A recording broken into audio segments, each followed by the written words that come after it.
dry brushing. It is not something new. It's been used for years and years and years.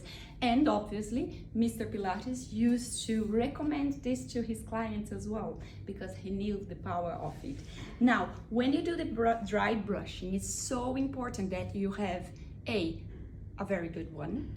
And I must say that I used to dry brush for years and years, and I've never seen such a thing, because this is ionic copper body brush.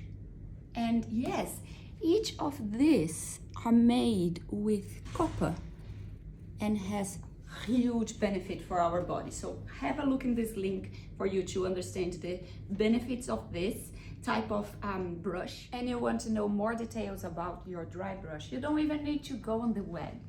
Just read the back. Everything really well explained for you.